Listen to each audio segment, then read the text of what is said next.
Hai semuanya, di sini kita akan membahas mengenai perakitan komputer. Yang pertama itu adalah arsitektur dan organisasi komputer. Arsitektur komputer adalah konsep perencanaan dan struktur pengoperasian dasar pada sebuah komputer. Arsitektur komputer ini lebih difokuskan mengenai bagaimana CPU dapat bekerja, cara mengakses data, dan sebagainya. Sedangkan organisasi komputer ini adalah bagian yang terkait erat dengan unit-unit operasional dan interkoneksi antar komponen penyusun sistem komputer. Nah, contoh dari organisasi komputer ini seperti hardware, kemudian perangkat interface atau antarmuka, teknologi memori, sistem memori, kemudian ada sinyal-sinyal kontrol.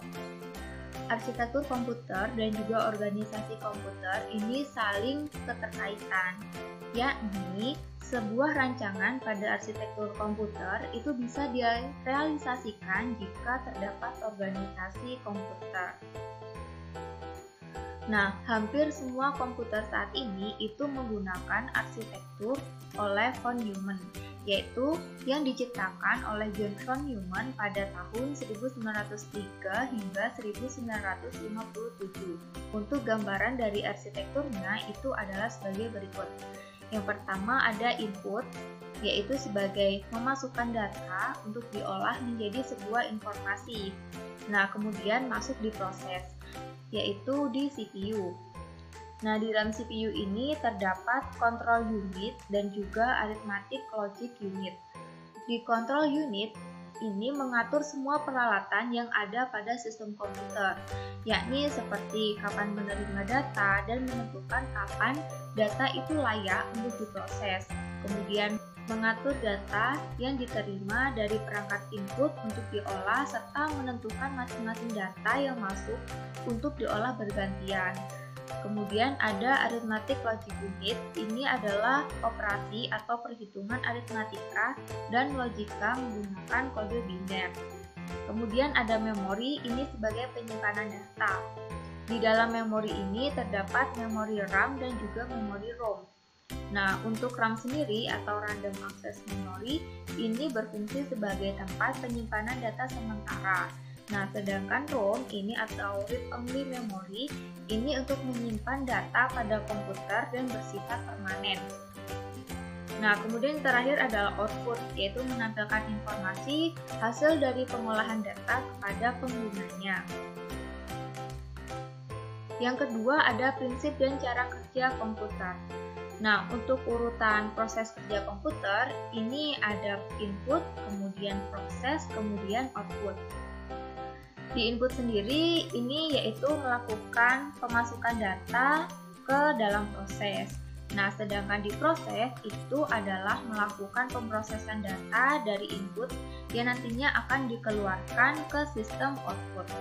Nah, sedangkan di output sendiri, ini adalah untuk menampilkan data dari hasil pemrosesan. Yang ketiga, ini ada bagian-bagian perangkat keras komputer. Di sini terdapat 4 bagian. Yang pertama ada input device. Yang pertama itu adalah mikrofon untuk memasukkan suara, kemudian ada keyboard itu untuk memasukkan data berupa huruf, angka, simbol, kemudian ada mouse, kemudian ada joystick yang biasanya digunakan untuk game, kemudian ada webcam untuk menginputkan data gambar. Kemudian yang kedua ada proses device. Yang pertama ada motherboard, itu adalah papan sirkuit tempat untuk menghubungkan komponen komputer lainnya sehingga itu saling dapat berkomunikasi satu sama lain. Kemudian ada prosesor, ini adalah otak komputer yang berbentuk chip kecil yang mengontrol keseluruhan berjalannya sistem komputer. Kemudian ada RAM sebagai tempat menampung data yang telah diproses oleh prosesor sebelum dilanjutkan ke komponen lainnya. Kemudian ada VGA card, ini sebagai pengolah data grafis sebelum ditampilkan ke monitor.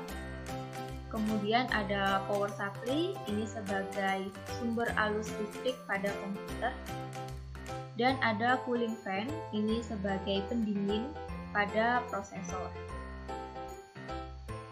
Nah, untuk motherboard sendiri ini memiliki bagian-bagiannya. Itu di situ ada soketnya CPU atau soketnya prosesor, kemudian tempat memasang cooling fan, kemudian ada slot RAM, kemudian ada port USB, port untuk keyboard, port untuk mouse, dan sebagainya. Kemudian yang ketiga ada storage device atau penyimpanan data, yakni ada RAM, ada hard disk, kemudian ada ROM, kemudian ada flash disk, kemudian ada yang terbaru adalah SSD. Kemudian yang keempat ada output device, ada monitor, kemudian ada printer, kemudian ada speaker, kemudian ada headphone. Untuk materi selanjutnya yaitu ada spesifikasi komputer sesuai dengan kebutuhan. Tentunya langkah awal sebelum kita membeli sebuah komputer, kita harus tahu terlebih dahulu spesifikasi komputer seperti apa yang sangat cocok bagi kita. Nah, di sini kita harus mengetahui komputer yang kita gunakan itu digunakan dalam pekerjaan apa saja.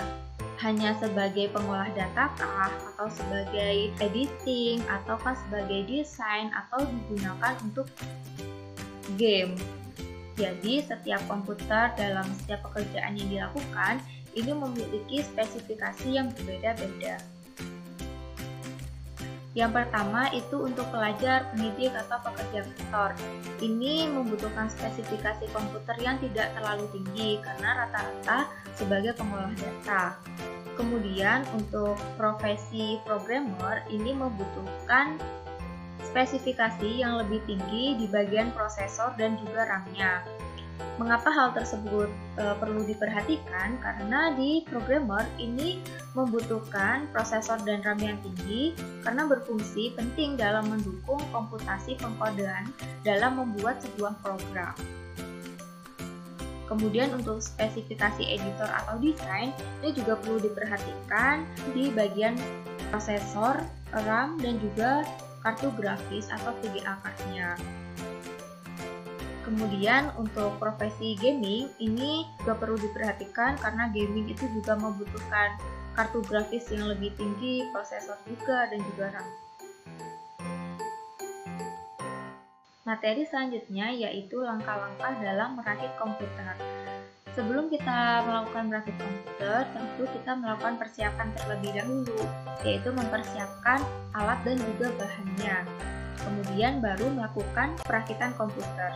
Untuk langkah-langkah dalam merakit komputer, kalian bisa melihat modul perakitan komputer pada deskripsi video di bawah ini, karena sudah saya lampirkan mengenai modul dalam merakit komputer. Nah, itu adalah materi mengenai perakitan komputer. Sampai jumpa di materi-materi selanjutnya. Bye-bye!